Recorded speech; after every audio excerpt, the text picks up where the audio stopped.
Magandang araw mga bata!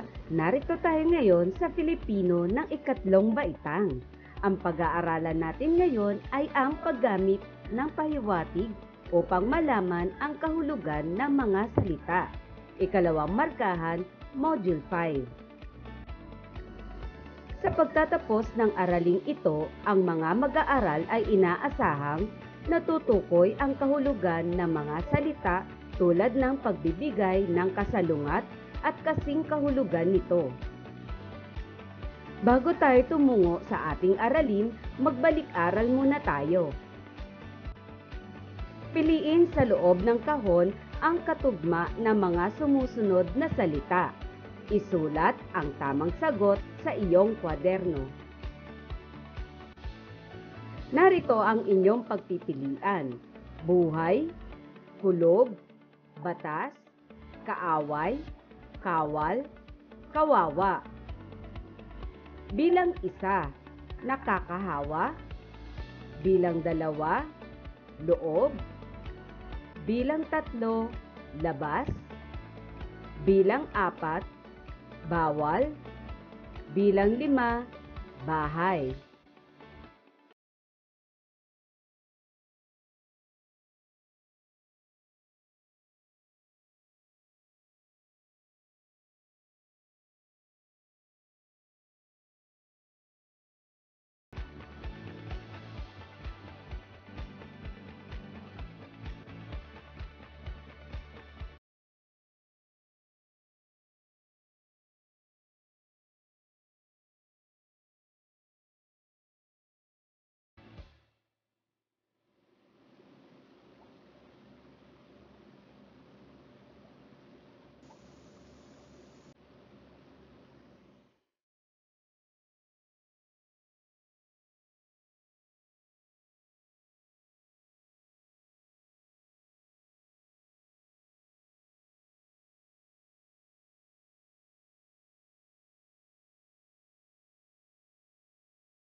Tingnan natin kung tama ang inyong mga sagot. Bilang 1, kawawa. Bilang 2, kulob. Bilang 3, batas. Bilang 4, kawal. Bilang 5, buhay. Mahusay!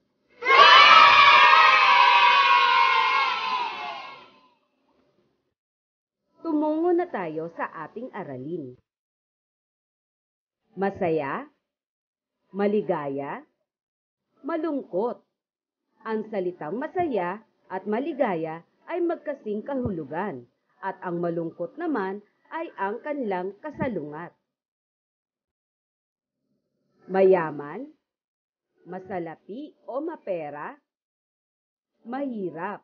Ang mayaman at masalapi o mapera ay magkasing kahulugan, at ang mahirap naman ay ang kanilang kasalungat. Mataba, malusog, payat. Ang mataba at malusog ay magkasing kahulugan, at ang salitang payat naman ang kanilang kasalungat. Nalalaman natin ang kahulugan ng mga salita sa pamamagitan ng pagbibigay ng kasing kahulugan at kasalungat nito. Mauunawaan din natin ang salita kapag ginamit ito sa pangungusap. Masaya ang mga mag-aaral noong sila ay pumapasok pa sa paaralan. Ngunit malungkot sila ngayon dahil nagkaroon ng pandemya. Ang salitang masaya at malungkot ay magkasalungat. Ang mga mayayaman ay tumutulong sa mga mahihirap noong panahon ng pandemya. Ang salitang mayayaman at mahihirap ay magkasalungat. Maingay sa lungsod dahil maraming sasakyan. Magulo rin dito dahil sa maraming tao.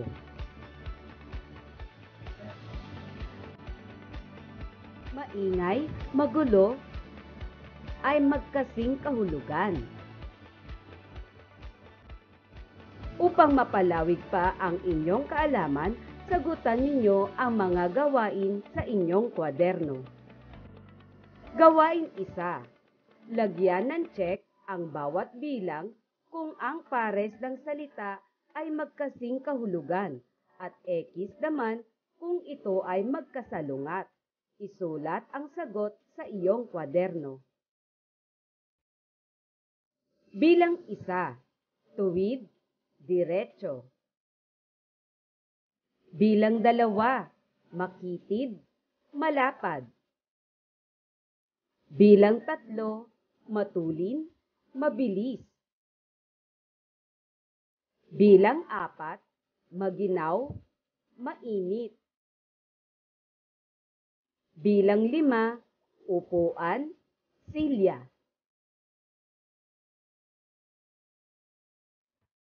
Tingnan natin kung tama ang inyong mga sagot. Bilang 1, check. Bilang 2, X. Bilang 3, check. Bilang 4, X. Bilang 5, check. Mahusay!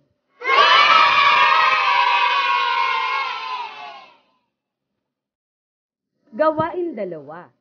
Piliin ang kahulugan ng salitang may salungguhit upang mabuo ang pangungusap. Isulat ang letra ng tamang sagot sa iyong kwaderno. Bilang 1. Magiting si Dr. Jose Rizal. Siya ay blank. A.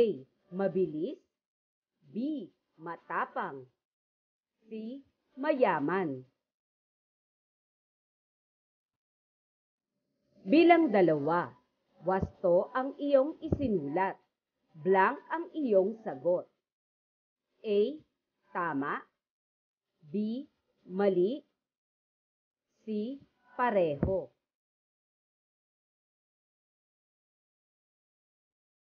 Ikatlo.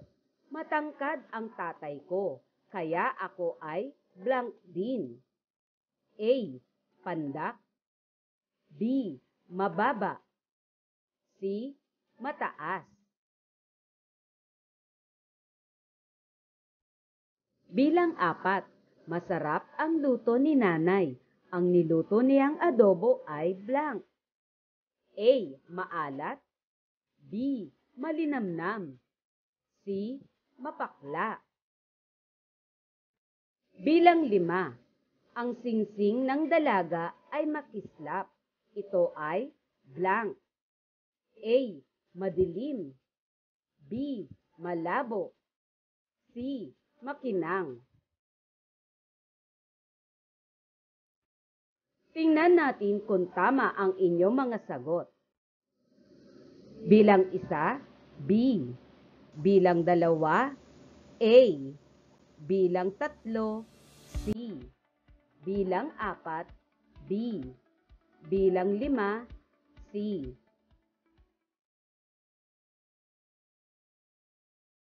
Mahusay!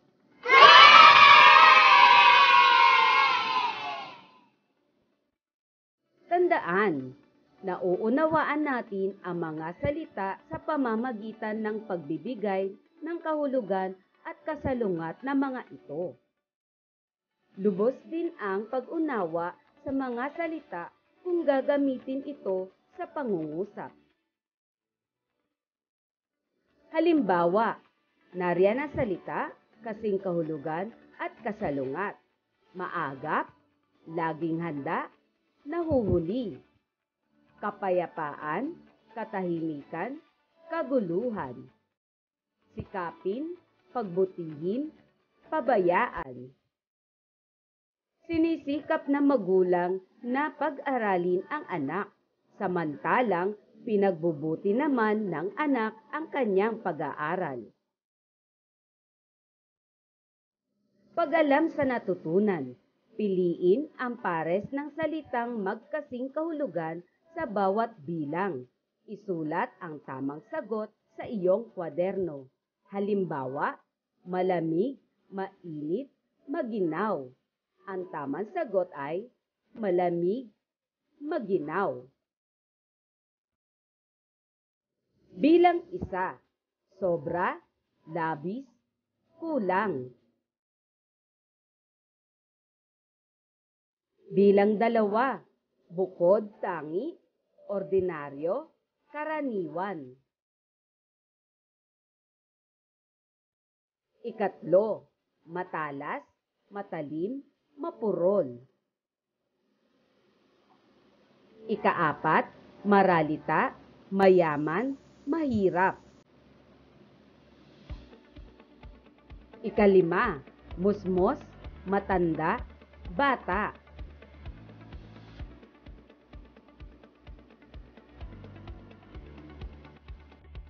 Tingnan natin kung tama ang inyong mga sagot.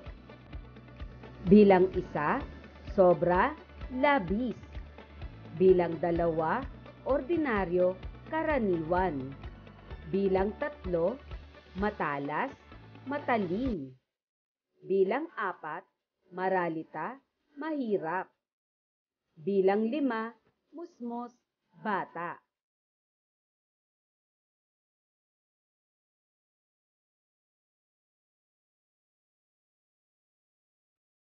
Mahusay!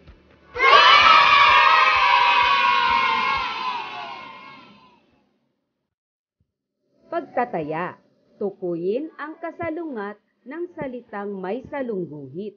Isulat lamang ang letra ng tamang sagot sa iyong kwaderno.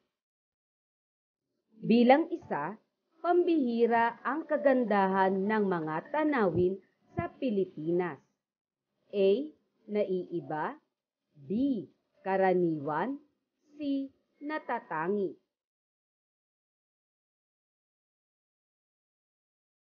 Bilang dalawa, pupunta sa ibang bansa ang magwawagi sa paligsahan. A. Mananalo. B. Matatalo. C. Magtatagumpay.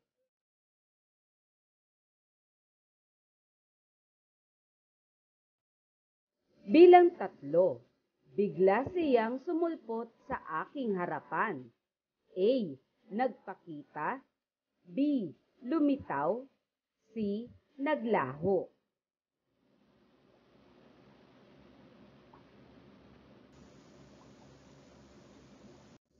Ikaapat, ipinakita niya ang kanyang kabutihang loob sa mahihirap. A. Itinago. B. Itinabi. C. Isinara.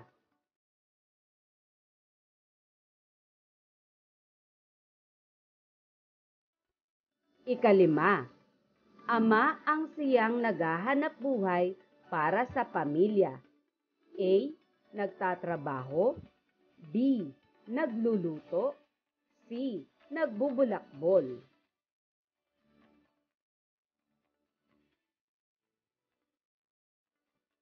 Tingnan natin kung tama ang inyong mga sagot. Bilang isa, A. Bilang dalawa, B. Bilang tatlo, C. Bilang apat, A. Bilang lima, C.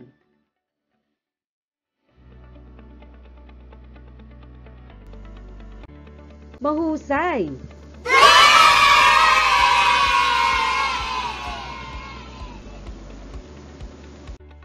Maraming salamat mga bata. Hanggang sa muli.